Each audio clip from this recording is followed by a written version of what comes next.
Hello friends, आज की इस वीडियो में हम बात करेंगे कि हम कॉन्टैक्टर और रिले का क्यों यूज करते हैं, जबकि हम एमसीबी और स्विचेस का भी तो यूज कर सकते हैं। अगर आप इलेक्ट्रिकल बैकग्राउंड से रिलेटेड हैं तो ये आपके लिए बहुत इंपॉर्टेंट टॉपिक है, क्योंकि इंटरव्यू में भी ये क्वेश्चन पूछा जाता है और अगर आप इंडस्ट्री में काम कर रहे हैं तो वहां पे भी आपको ये जानकारी होना बहुत ज़रूरी है। तो हम शुरू करते हैं। तो ये जो सारी चीज़ें हैं, कॉन्टैक्टर, रिले, स्विचेस या एमसीबी, ये एक तरह के स्विचिंग डिवाइसेस हैं। वहीं पे अगर हम बात करें स्विचेस और एमसीबी की, तो ये मैकेनिकली या मैनुअली ऑपरेटेड है और जो हमारे कॉन्टैक्टर्स और रिले हैं ये इलेक्ट्रिकली ऑपरेटेड है। इलेक्ट्रिकली ऑपरेटेड का मतलब ये होता है कि जैसे कि आपने ऑटोमेशन पैनल कई फैक्ट्रीज में देखे होंगे या इंडस्ट्री में कॉन्टैक्टर और रिले लगे होती हैं, तो वहाँ पे जो वो ऑपरेट होती है वो किसी एक सिग्नल से होती है, या वो उनको सिग्नल किसी पीसीबी से आ रहा होता है या किसी पीएलसी से आ रहा होता है या किसी सेंसर से आ रहा होता है, तो वो इलेक्ट्रिकली ऑपरेटेड होते हैं। वहीं पे अगर हम एमसीबी की बात करें तो जो एमसीबी होती है वो हमें मैनुअली जाके ऑपरेट करनी पड़ती है।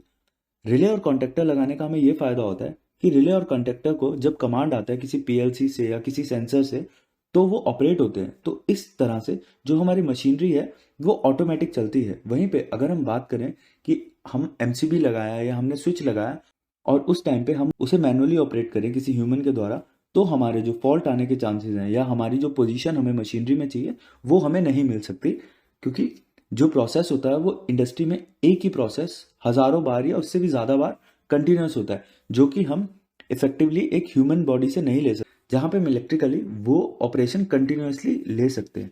तो इसीलिए सेफ्टी पॉइंट ऑफ व्यू से और proper operation point of view से हम रिले और कॉन्टैक्टर को यूज़ करते हैं।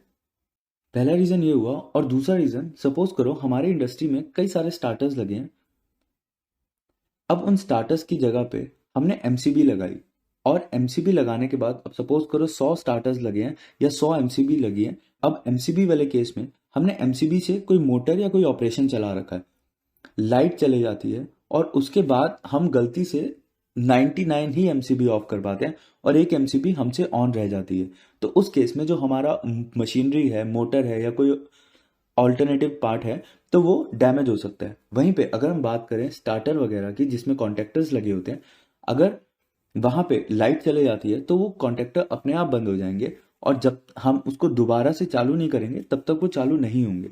तो ये एक दूसरा बेनिफिट है रिले या कॉन्टैक्टर लगाने का एमसीबी या स्विचेस के ऊपर, क्योंकि इंटरव्यू में क्वेश्चन आपसे पूछा जाता है कि एमसीबी में तो और भी फायदे होते हैं, जैसे ओवरलोड ट्रिप होता है, उसमें शॉर्ट सर्किट ट्रिप होता है, वो रिले या कॉन्टैक्टर में नहीं होता है। तो रिले और कॉन्टैक्टर का ये एक मेजर फायदा है जो हम रिले और कॉन्टैक्टर को यूज़ करते हैं, जबकि वो महंगे आते हैं।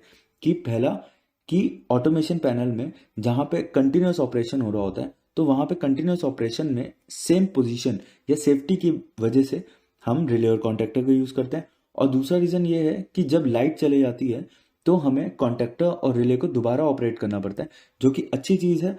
और वहीं पे हम एमसीबी कंटिन्यूस ऑन रहेगी तो उस वजह से वो मशीनरी डैमेज हो सकती है कंटिन्यूस ऑन रहने की वजह से। आई होप आज की इस वीडियो से आपको क्लियर हुआ होगा कि हम कॉन्टैक्टर और रिले को क्यों लगाते हैं। इस वीडियो से रिलेटेड अगर आपके पास कोई भी क्वेश्चन है तो आप कमेंट बॉक्स में पूछ सकते हैं। वीडियो पसंद आए तो लाइक और सब्सक्राइब करें। वीडियो देखने के लिए धन्यवाद।